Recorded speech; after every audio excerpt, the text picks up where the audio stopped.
this lecture is going to be on mass defect and binding energy. A check-in with our objectives. Everything that is checked off in yellow we have covered so far. And in this lecture, we are going to focus on describing the role of an electromagnetic force and strong force in the nucleus. But our main focus is going to be objective 2, where we're solving problems around mass defect and binding energy. Today we will define mass defect and binding energy.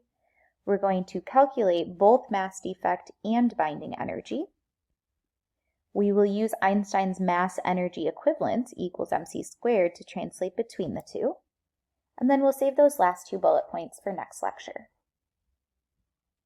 So let's dive in. For your warm-up, a little throwback to last class's lecture, I want you to show that the energy released when one uranium nucleus undergoes fission, as shown in this reaction, is about 2.8 times 10 to the negative 11th joules. And you are given the rest masses of each of those particles. So pause the video here and check in with yourself about your knowledge so far. Okay, so checking the answer to the warm-up. First, I found my my change in mass between the products and the reactants. So delta M is all of the products minus all of the reactants. And that came out in unified atomic mass units, which then I used my conversion from my data booklet to get that over to kilograms. I really wanted kilograms because what I'm going to do to use that mass is I'm using delta E equals delta mc squared. Using that mass in kilograms and my speed of light 3 times 10 to the 8th in meters per second, that will give me kilograms meters squared per second squared, which is equivalent to a joule. So when I do that calculation, I got approximately 2.8 times 10 to the negative 11th joules, which is what we were trying to prove in this problem.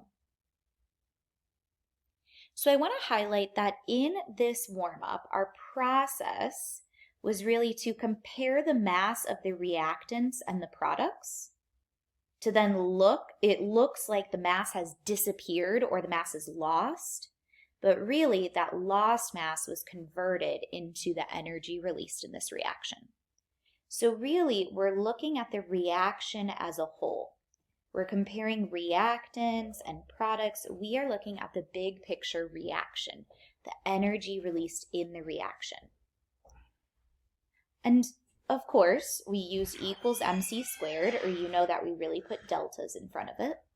And I want to make this very clear distinction because today in our lecture, we are also going to be using E equals mc squared, but today we're going to be focusing in on just one atom.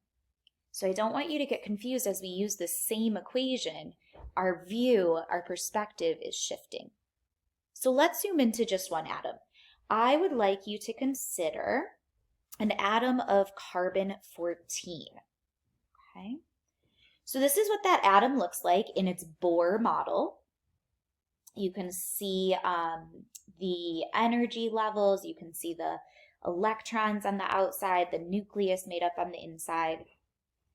And just from here, we know that our nucleon number or our mass number is 14. So we know the number of protons and the number of neutrons. And of course, we know the atomic number, which is just the number of protons. So this tells me that there must be 6 protons and 8 neutrons. And we are told that this particular isotope of carbon-14 has a mass, a resting mass of 14.003 U. Now I want us to do something kind of funny. I want us to zoom in just on the nucleus. We're going to separate the nucleus out into its constituent parts. We're going to look at the 6 protons and the 8 neutrons. And our goal is to try to find out the mass over here of the parts. Okay? Bear with me. It seems a little bit weird, but bear with me. So to find the mass of these 6 protons, we need 6 times the rest mass of a proton. So I'm going to head over to my data booklet. The rest mass for a proton, listed here in your data booklet, is 1.007276 U. And while I'm here, I'll also pull the mass of my neutrons because I will need that next. The mass of a neutron looks like it's 1.008665 U. So coming back to our notes, I've recorded those 6 times the rest mass of a proton and 8 times the rest mass of a neutron. Gives us these subtotals. And adding those together so we can get the mass of all of these parts together, I get 14.11297 U. So let's zoom out. Take a look at the mass of the nucleus already formed versus the nucleus when it's in parts. And you'll notice the nucleus when it's in parts, when we just do protons and neutrons separately, has a greater mass than the mass of the whole atom. You might be thinking, are electrons perhaps a reason for this difference in mass? Well, remember that an electron's mass is so small. Take a look. Electron mass, 0.000549 U. Take a look compared to the rest mass of a proton and a neutron. This really is not going to make up for our strange missing mass. And honestly, if anything, including electrons in these calculations would have meant that our mass of our Bohr model would be bigger. And that's not what we're seeing at all. So how can we reconcile this difference in mass? There has to be something going on between taking 6 protons and 8 neutrons, smushing them together into a nucleus, and it looks like in the process of smushing them together, we have lost mass. But you guys know now that, well, yes, this technically violates the conservation of mass, but we are really concerned with the conservation of mass energy. So let's dive a little deeper. I want to start by talking about mass defect. This mass that it looks like it's being lost as you take your separate nucleons and form a nucleus. So this is what we just saw. And take a look at this definition down here. This definition is really important. It's the hypothetical amount of mass that would need to be released to form the nucleus. That's right. In order to take our protons and our neutrons separately and smush them together into a nucleus, we have to release mass. We are essentially losing mass. That is so weird. So where does that lost mass go? Well, it's converted into what we call binding energy. So whenever you hear mass defect, you should associate it with binding energy. Binding energy is defined as the hypothetical amount of energy that would be needed to separate the nucleus into the single nucleons. So if I zoom out here for mass defect and binding energy, it's almost like we're just looking at the same process in reverse. We notice that mass is missing when we take our separate nucleons and smush them together into a nucleus. We notice that when we take a nucleus and want to separate it into parts, we need to add energy. And you guessed it, this is where our delta E equals delta MC squared comes back in. Again, I do want to return and emphasize that right now we are looking at one atom, and we're going to be using E equals MC squared to convert back and forth between binding energy and mass defect. But this is different than when we used E equals MC squared before, when we were looking at a whole reaction and the energy released. Okay, so we have our very important definitions of mass defect and binding energy. So I want to come back and make a connection to something that our SL students taught us about the strong force. So binding energy does have a relation to the strong force. Let me talk you through. Okay, so I have some protons and neutrons, and I want to bring them together to form a nucleus. Well, if I were to just try to bring protons next to other protons, they would repel each other due to the electric force, that KQQ over R squared. Right? I'm trying to bring these protons and neutrons together. I have lots of protons, lots of neutrons. Well, the protons and other protons are going to repel. That's not helpful for forming a nucleus. They would fly apart. So there must be another force that ends up holding the nucleus together. That is the strong force.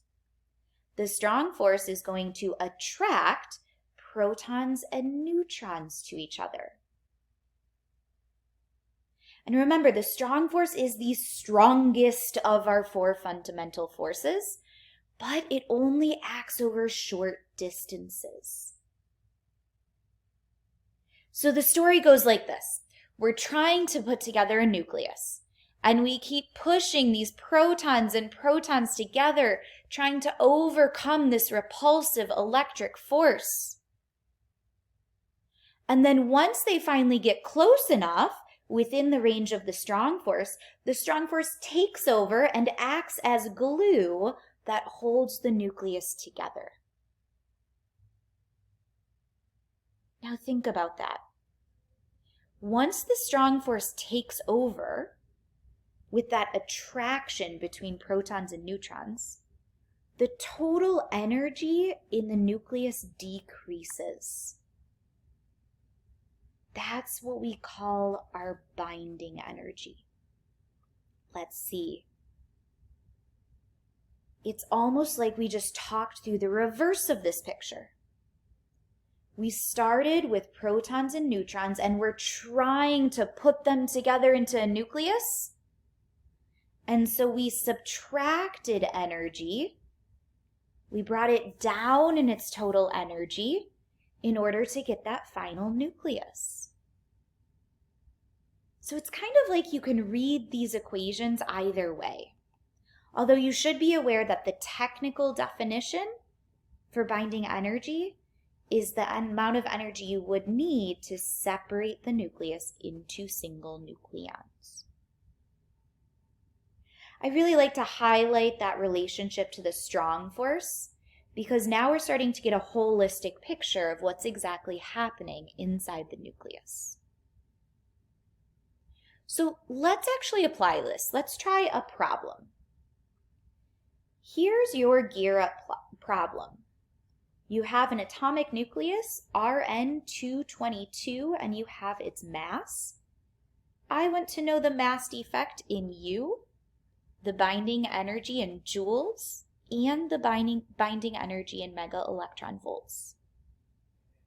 I also want for number 2 for you to discuss why would hydrogen 1 have no mass defect. Pause the video here, give it your best try. Okay, to start off this problem, we are going to need to gather some more information about Rn or radon. Let's head to the periodic table and I find radon right down here. I can see that radon has an atomic number of 86, meaning it must have 86 protons. I'll record that right here. Now, I know that radon has 86 protons, and I know protons plus neutrons, to make my mass number, must be 222. So subtracting the two, I can see there are 136 neutrons, and of course our 86 protons. So the mass defect is going to be the comparison between the mass of the total atom itself and the individual parts, the individual protons and neutrons.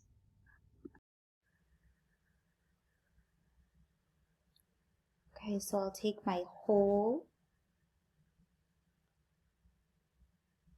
nucleus, and I will subtract the individual 86 protons and the 139 or 36 neutrons. To find the rest masses of protons and neutrons, I'll again head over to my data booklet. A proton's rest mass, of course, being 1.007276, and a neutron's rest mass being 1.008665.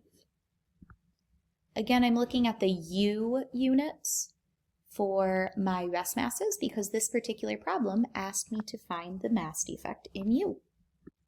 Okay, so here's our setup, and this comes out to a mass defect of negative 1.270176 U. Again, this negative kind of makes sense because after all, we're talking a mass defect. This would be the mass that you would subtract from the initial protons and neutrons that are separated. You would subtract this mass as you brought those protons and neutrons together in order to form a nucleus. So for part B and part C, we're going to use this mass defect in order to find the binding energy in joules and in mega electron volts. So to tackle joules first, just as like with our last lecture, in order to get energy in joules, we need to use a mass that is in kilograms. So the first thing I'm going to do is I'm going to take my mass defect and I'm going to convert it over to kilograms. Again, this conversion is in your data booklet. It can be found right here on Unified Atomic Mass Units. Here's my kilograms. 1.661 times 10 to the negative 27th. And now that we have our mass defect in kilograms, we can apply delta E equals delta M C squared. Or if you'd prefer to keep this separate from what we did last class, you could write this E binding energy is equal to M as in mass defect times C squared. Plugging in, I have my mass defect in kilograms from above. I know when I'm working in kilograms and 1 joules, I need to actually use my value for the speed of light, 3 times 10 to the 8th meters per second, squared. Doing that calculation, I get a total binding energy of 1.8987861 times 10 to the negative 10th joules. So this is the amount of energy it would take if you had a radon nucleus to separate that nucleus into the individual protons and neutrons. And last but not least, we are going to find that same binding energy, but now in terms of mega electron volts. So I'm going to go back to my mass defect, and I know that I need to convert that mass to mega electron volts per C squared, because after all, that's what I'm going to need in my E equals MC squared in order to get to mega electron volts. Again, that conversion is in your data booklet. 1 U is equal to 931.5 mega electron volts per C squared. And this comes out to 1,183 with a bunch of decimals mega electron volts per C squared as a conversion of my mass defect. Suppose I should carry that negative through, representing the defect. And again, we'll apply our E equals MC squared. E is our binding energy, M is our mass defect, and C squared. We have our mass defect already in mega electron volts per C squared, so I'm going to keep that C squared because it will cancel with my units of mass. And so I get a total binding energy here of simply 1183, and all of those decimals carrying on through, mega electron volts. Alternatively, if you wanted to, you could have taken your answer in part B and simply used the conversion that you find in your data booklet to go between joules and mega electron volts. I chose the long way. And our last question down here, why would hydrogen 1 have no mass defect? Well, let's take a look. If we analyze hydrogen 1, its mass number, or the number of protons plus neutrons, is 1. And if we head to the periodic table, we can see that hydrogen's atomic number is 1. So this means that this particular hydrogen has 1 proton and 0 neutrons in its nucleus. So essentially, the nucleus is this. Now, mathematically, if we were to start to find mass defect, where we do the whole minus the parts, well, mass defect would simply be the whole, 1 proton, minus the parts, 1 proton, times the masses. But you can see this is going to come out to be 0. So mathematically, it checks out that there would be 0 mass defect. But what does this mean conceptually? Remember that mass defect is related to binding energy. Both of them have to do with taking your separate parts and forming a nucleus, or taking your nucleus and separating it into its separate parts. Also remember the relationship between binding energy and your strong force. Here there are no neutrons. There is no strong force. There's really nothing to hold together. It's just a proton in the nucleus. So without any strong force to overcome any electrostatic force, you don't need any binding energy. You don't have any mass defect. So in this lecture, we have described the role of the electrostatic or electromagnetic force and the strong force in the nucleus. We've defined mass defect and binding energy. We have calculated both of them using the mass energy equivalence E equals mc squared. Some important things to remember. What we learned last class and what we did for our warm-up was looking at the reaction as a whole. But today we zoomed into just one atom, just one nucleus. And we were comparing the nucleus as a whole versus its individual parts, its individual protons and neutrons. And we noticed a mass defect, a hypothetical amount of mass that would need to be released or removed to form a nucleus.